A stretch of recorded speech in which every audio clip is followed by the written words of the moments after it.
The holidays are here. Do you need some motivation to get your house ready, plan the parties, the to-do list, the grocery shopping, the cleaning? Don't worry, I gotcha. Last week we put away all our fall decor.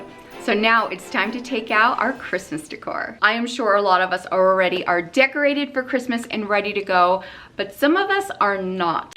If you don't want to put Christmas up until the day before, that's fine. But this week we are going to focus on decorating our homes. Like I said in week 1, when I start putting away my decor from the fall, I lay everything out on the table.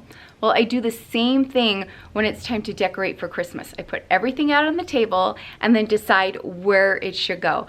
I didn't want to create a new look this year. To make this year easier and faster, I turned on the video of our Christmas home tour from last year and did the exact same thing. So I did this so fast. But get everybody in your home involved decorating. Are there certain decorations that you put in the same spot in your home every year? It does make decorating go a lot faster. Depending on how much you have, it could be very stressful to decorate for Christmas. So maybe this year you don't go all out. Do you guys put lights on your roof? I know there's companies that do it. I think we've put lights on the outside of our home twice, and we've been married almost 25 years. What do you have left to decorate? All we have left is our Christmas tree. So the kids have already pulled out their bags of decorations that they're gonna get up on the tree, and we're gonna finish that up. If you'd like to have a Christmas tracking system, I do have a Christmas download for you where you could purchase a Christmas planner. It's so cute. If you need a planner to track all of your to-dos with your personal life, work life, all of it, this is the perfect planner for you. So right now you can get our annual weekly planner for 15% off. You could also purchase a digital download of this planner so you could print it off at home as well. It has 3 holiday sections for Easter, Thanksgiving, and Christmas. There is so much more available in this planner that you could see over at She'sInHerApron.com. I created the planner to help me with my ADHD and keep on top of projects like the one we're working on right now to have a stress-free Christmas. One thing we could do this week to get ahead is start on our holiday baking. What holiday treats do you bake up? Do you do candies? Do you do baked goods like cookies? So this week I'm focusing on my Italian Christmas cookies and our M&M Christmas cookies. They make up a ton, and the dough you can freeze. Make up some batter, roll them into balls, put them on a cookie sheet, put them in your freezer, and then take them out after like an hour or 2. They're all individually frozen. You can put them in a container or a Ziploc bag, throw them in your freezer. So all the rest of this month during the Christmas season, you could take some out, put them on a baking sheet, bake them up, and you're good to go. Pull out all your mixers, all your ingredients once, and then bake later. What cookies do you love baking up? And are you giving them away as gifts? We have so much going on in the next few weeks that are taking us in and out of the home. Sometimes we're just not gonna have the time to be in our kitchen fully cooking meals. So this week I'm gonna focus on a few freezer meals that I can make up really quick, put them in the freezer to have for later on. Check out your pantries, check out your cupboards. What meals can you hurry and throw together to have later on in the month? Now from week 1, we talked about getting going on our Christmas cards. Have you started collecting addresses? Got your stamps? Do you have your cards now? Start filling them out and slowly get them out this week as well. By the end of week 3, we should be completely done with our Christmas cards.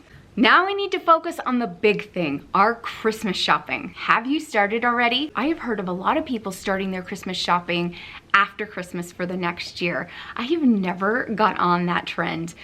I know there's great deals, things are on sale, but I never know what people want for the next year, so I never hop on that, but it is smart. Do you shop more online or in store? We do a little of both, but honestly, the majority of it is online. Not every website is like Amazon where you can get it super fast.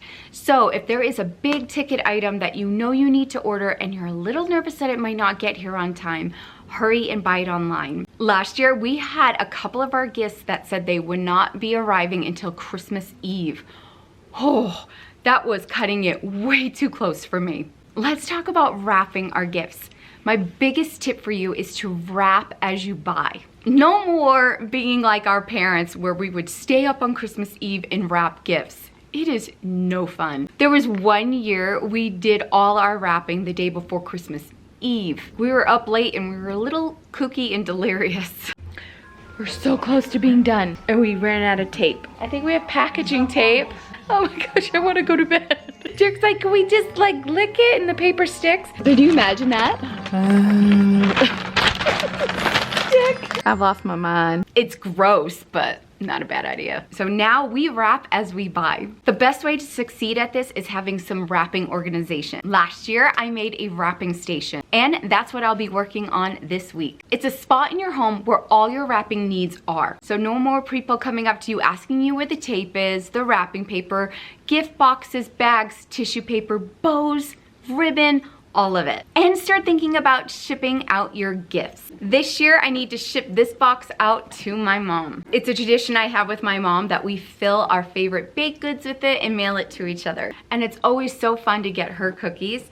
So this year, it's my turn to send her the red velvet box filled with our Christmas goodies. To help with all of your holiday shipping, if you're doing it on your own, if you're getting packages in, like from Amazon, definitely hold on to those boxes because it will help with all the shipping that you have to do. Do you have a holiday bucket list? Like, what are the top things your family loves to go do during the holidays? One tradition our family has is putting together bags of meals for families. There's a school up in Salt Lake City that passes out these bags to the kids so when they're home on their Christmas break, their family has meals.